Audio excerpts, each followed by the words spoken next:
Hi, I'm Sue from Parkinsons, my journey with Parkinsons. So today I've posted a few things, but I just thought I'd do one called Pods and Blogs and Odds and Sods, just about things that occur to me as we go along. The reason I'm doing this as a podcast, I've just written a huge blog post about it, and I have never liked to be overly structured in my life, not any tight schedules, anyone telling me how I should schedule my day. All those sorts of things are something that I can't actually work with. And one of the reasons that I ultimately decided to leave work was because much more regimented expectations were coming, and I didn't want to be involved with that. And I acknowledge that some people, they really like that structure.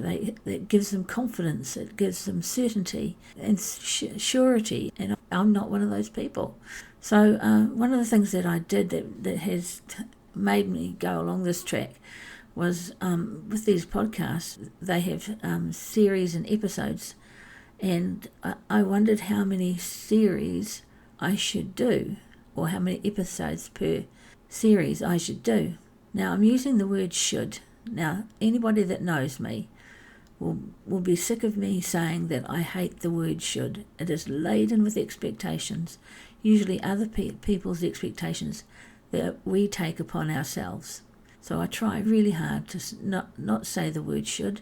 You could say could, I would like to, I would try, any of those sorts of things. But shouldisms, as I call them, don't work for me, and I really try hard not to use them. So the thing that happened was, yes, I started doing these podcasts, and I wondered, I've collected quite a few of them now. I've got about sort of 23 or thereabouts in quite a short time. And I thought, gosh, I wonder whether I should have seasons or something like that. And there goes that word again. So I looked it up, not the word should, I know what that means.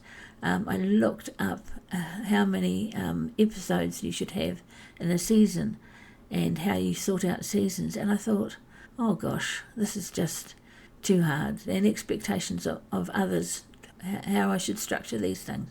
And I get that might be useful. And they say things like, if you have a structure to your podcast, people know what to expect. They know that they have to tune in or they'll miss something. And that can work really well in maintaining sort of listenership and followers. But I'm afraid if you expect from me anything that is regular or that I'm going to do one every Wednesday or whatever, I may do, I may not. I may do one every day. It's just how my work and my life happens that governs what I might be doing. When I was working, I did have a routine in some ways, but it was just this little thing that I used to do. And there was a morning meeting, and it finished about 9ish, and I would go and make a cup of coffee, and I would go sit in the cafe, and I would do Wordle. Anyone that hasn't done Wordle, I find it great fun. And I usually do it with my husband when he's home. So I'd sit and do Wordle and have my coffee. Now, I was entitled to a coffee break, and a couple of times people would say to me, oh gosh, I saw you having a coffee break in the cafe earlier, and like it was a really terrible thing, a thing that maybe the bosses might see me there and question why I was there. And I found that strange. Just because I had my coffee break at 9 and a bunch of people all had a coffee break en masse at 11, doesn't mean my way was wrong, doesn't mean their way was wrong. That's not what works for me. I had that one routine that I stepped out of that meeting, got myself a coffee, I sat and thought of everything outside of work, and that helped me center myself and get myself set for the day. I know when I first started doing this, I wrote a couple of scripts with a heap of information in them, and it may have been useful information, but it was a long list, and I sat and I felt like I was reading a script or reading a public service announcement or whatever. That's also not me. To be over-scripted doesn't work for me. So I was saying before that I don't the word should. Like I said, for me it carries a loaded expectation from others that we take on for ourselves. But I do have two words that I really like, and my husband laughs at me. And they are penultimate and serendipity. I think they're wonderful words. They are, especially serendipity. It sounds really hopeful, and you found something wonderful that maybe you hadn't expected. So those are my two favourite words.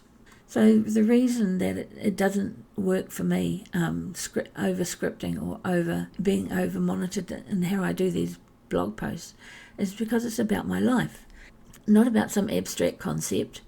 It's not about something big, something huge and earth-shattering that needs to be nailed down. It's about me and who I am. Gosh, I've got a croaky throat. So it needs to reflect what is happening in my life. If my life is quiet, I might have less to say, but my life never gets too quiet, and what is happening in my life at the time is what finds its way onto the pages of my blog and into my podcasts. Now to the odds and sods part of the heading. Like I said, this is about me and my journey and my life with Parkinson's, but that is not all that I have about me. So since I was 5, I have been writing poetry, and it's usually fun, can be quite silly, but I think in amongst my journey with Parkinson's, with that label on it already, that doesn't sound like a fun title. Sometimes about my pain, my lack of sleep, my waiting for an operation that I really need because of my pain and my lack of sleep.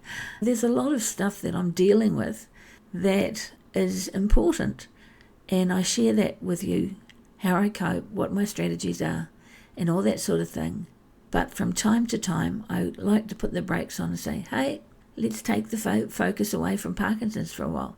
There are other things in my life that are good. There are so many things in my life that are good. My kids, my grandkids, my husband. He's not at the bottom of the heap, by the way. That's just the way it came out. Without him, I just wouldn't cope. And there is so much in my life about Parkinson's and my current back issues that are not fun, that I don't like, that I talk about. So every now and again, I put a poem up that I've written, and I hope it puts a smile on people's face.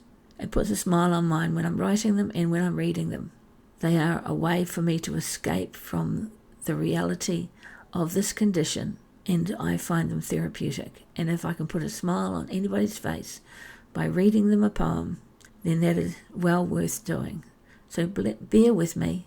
There will be pods and blogs and odds and sods, and maybe you won't know from one day to the next what's going to happen, but I hope that makes it interesting and worth your while to listen to. This has been Sue with a croaky voice again for Parkies and me, my journey with Parkinson's. I hope you'll join me and forgive me my eccentricities. Kia kaha, be brave, be strong, be you.